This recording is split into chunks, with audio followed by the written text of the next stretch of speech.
Hi, everybody. My name is Lauren Fletcher. I am officially the Medical Education and Clinical Engagement Librarian with Brown University Library with our Health and Biomedical Library Services. But equal to that is I am also the lead of our evidence synthesis support service.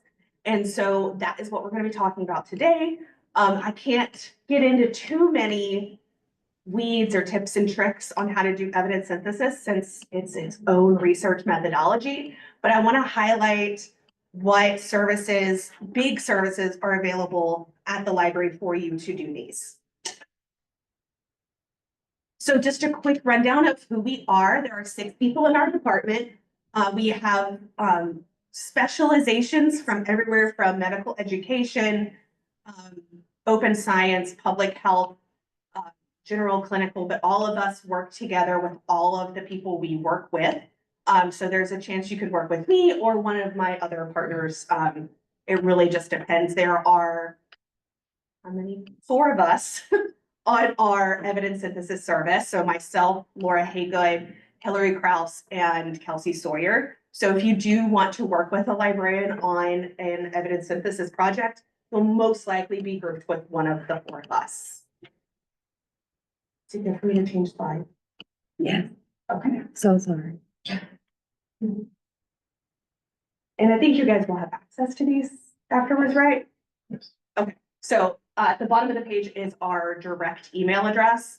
This will go to all 6 of us. So it's the fastest way to contact any of us because it goes to all 6, so one of us can get to you as fast as possible.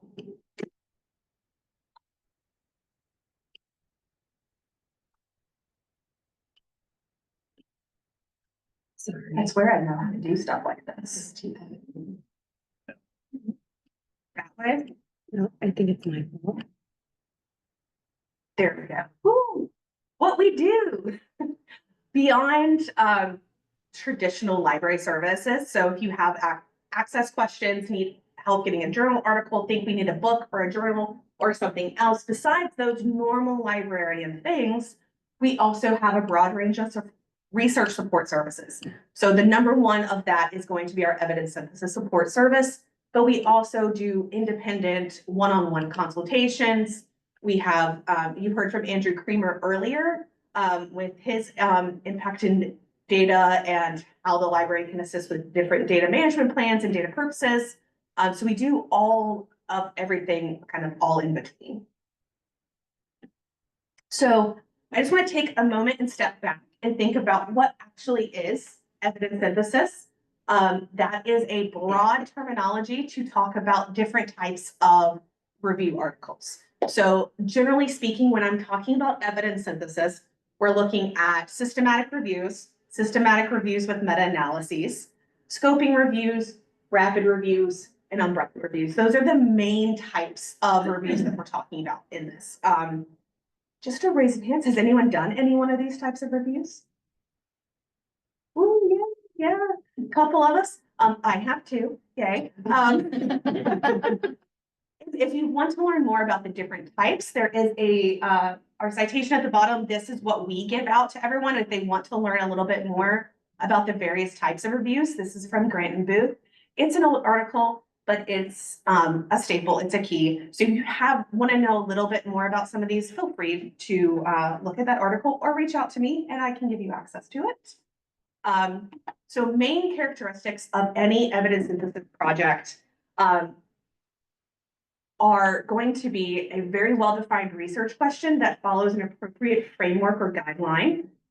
I did not read that list. All right. A formal protocol, just like you would with doing any other type of research methodology. We want to have a protocol for our systematic review or evidence synthesis project. You want to have a well-researched, well-documented, comprehensive expert search strategy to locate all relevant literature. Preferably that search is done in combination with the librarian to make sure it is as comprehensive as possible. You need to be searching in more than one database, more than 2 databases, minimally 3 databases. You need to use predefined inclusion and exclusion criteria throughout your study process. You need to be looking at risk of bias and study quality, depending on which review type you select, and then synthesize your findings. So that's a very short way of describing a process that typically takes anywhere between 8 to 2+ years.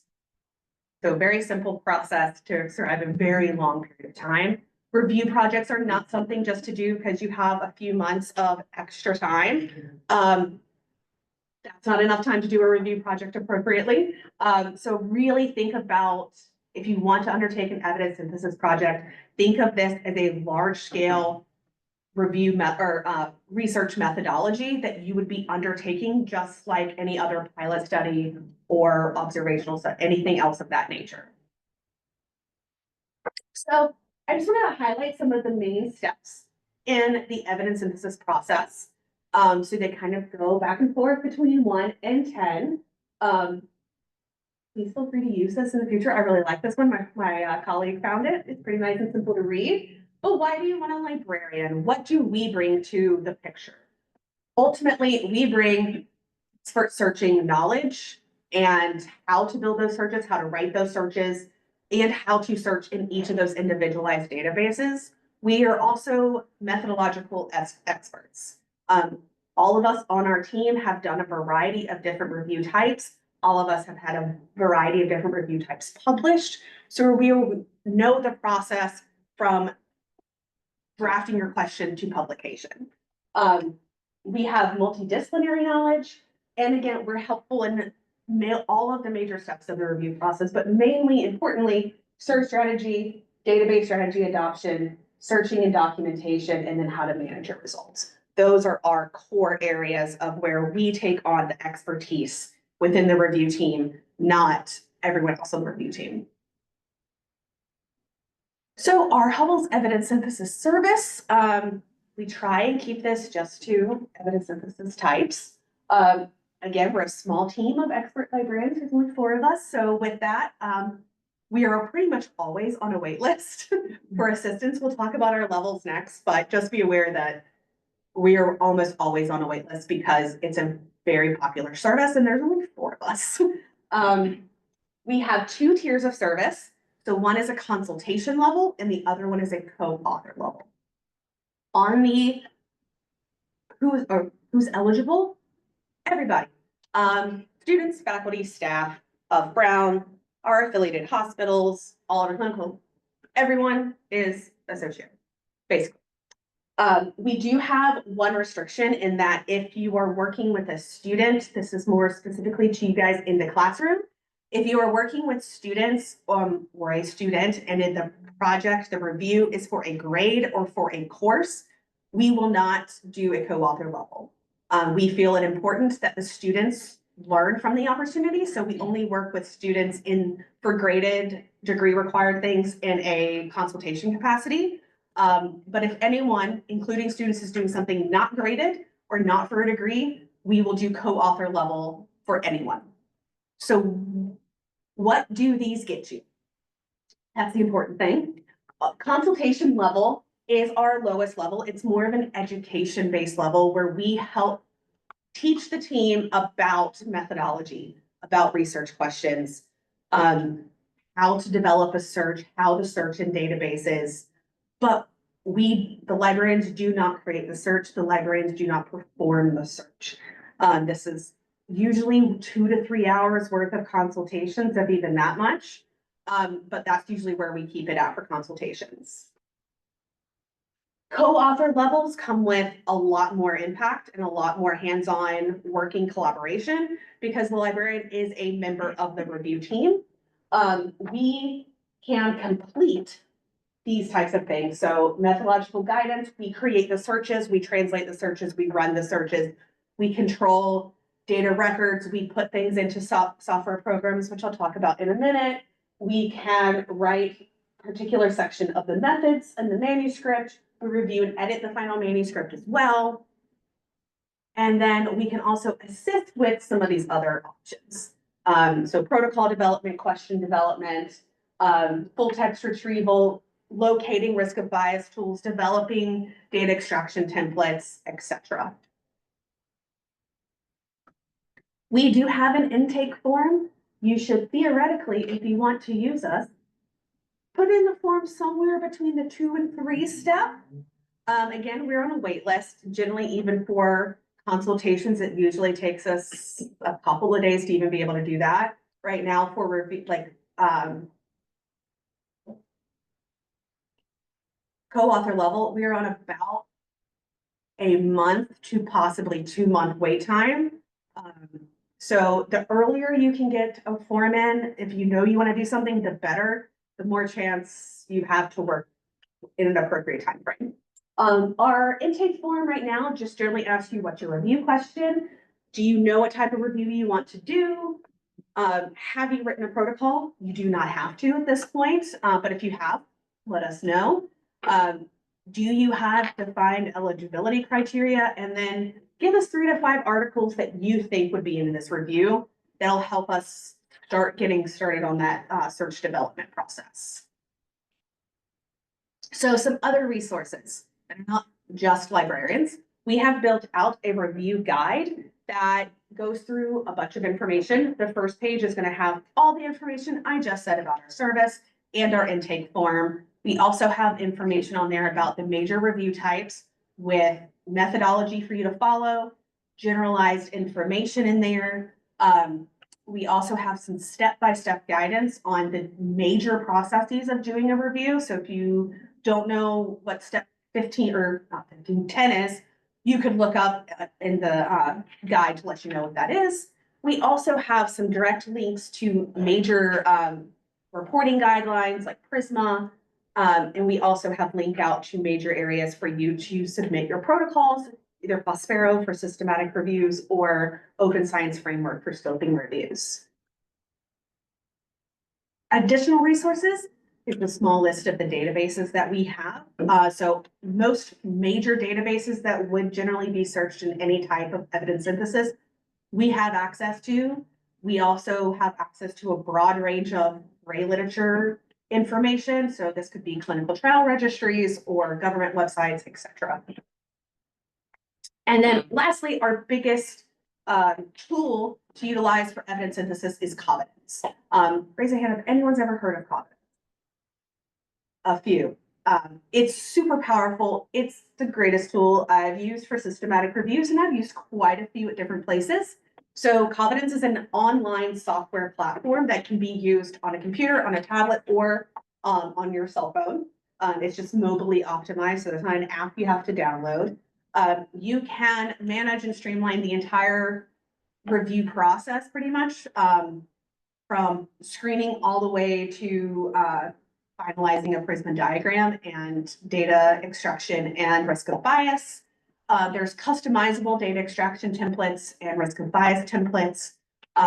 You can work with collaborators outside of Brown, importantly, and you can all work asynchronously at the same time.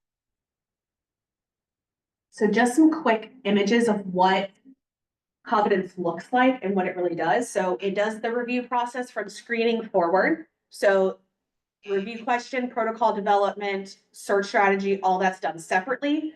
Generally, if you're working with a librarian as a co-author, what we do is we'll do all the searching, we'll get all the citations, and then we will put them into Covenants for you and create this for you. We invite everyone you'd want to be on the review for you. So all you guys have to do is go in and get started. So this is what the first general screen kind of looks like. You can see you can look at imported references, title and abstract screening. The entire team can see through this. Let's go to the next screen. You can kind of see what this looks like for title and abstract screening. It is blinded between each other, so it does follow all methodological guidance.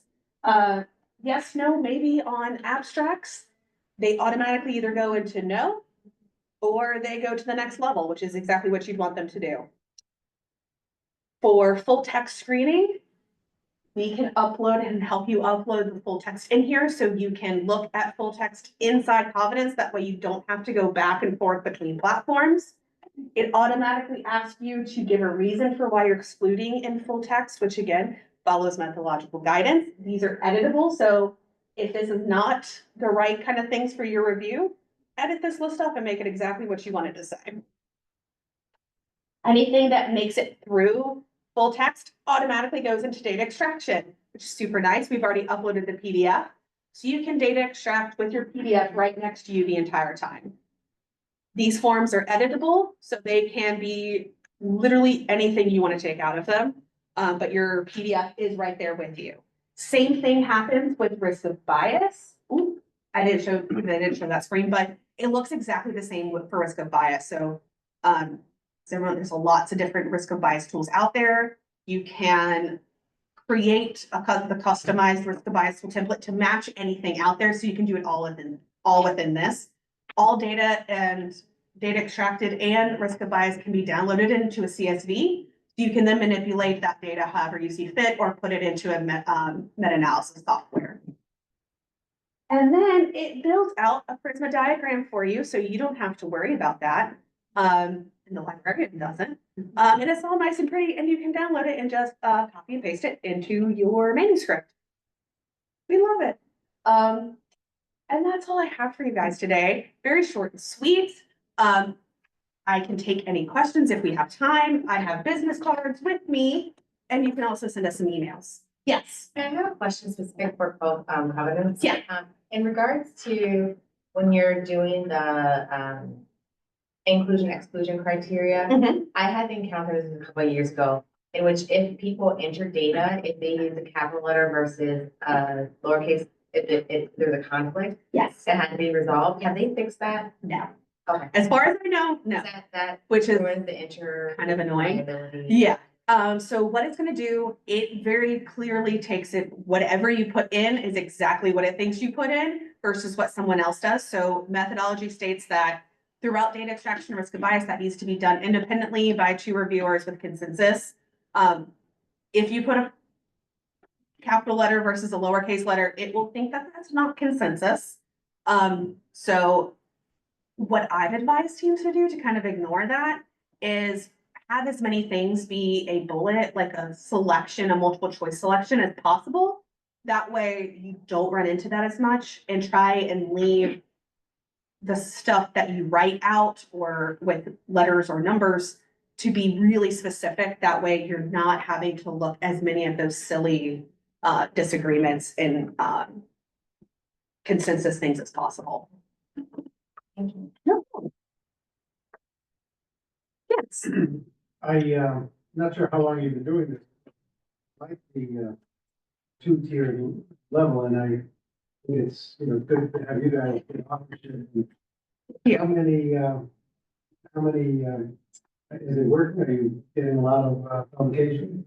I think so. I mean, I've been at Brown for 3 years. And since I've been here, I've had 6 or 7 published. But previously I had some other ones. We're actually, fun news, going to be updating our service tiers coming soon. So be on the lookout. We're actually going to move to like a 3-tier service. So giving some intermediary help between consultation and co-author level. So be on the lookout for some updates coming soon and an updated form. Just trying to get us to streamline our process a little bit better for you all and for us. I'm thinking that one strategy might be this initial low level and then. Exactly. We kind of figured most people are going to need that initial consult level and make a decision from there if they want to go further. It's just quick. Yes, that's the goal, right? And if you can convince them, if they want to give us more money for another person, we're always for that. We love that. But I think my time's done. If you guys would like a card, please let me know. I'm just going to keep them over. Thank you all for having me, and I look forward to working or seeing you guys in the future.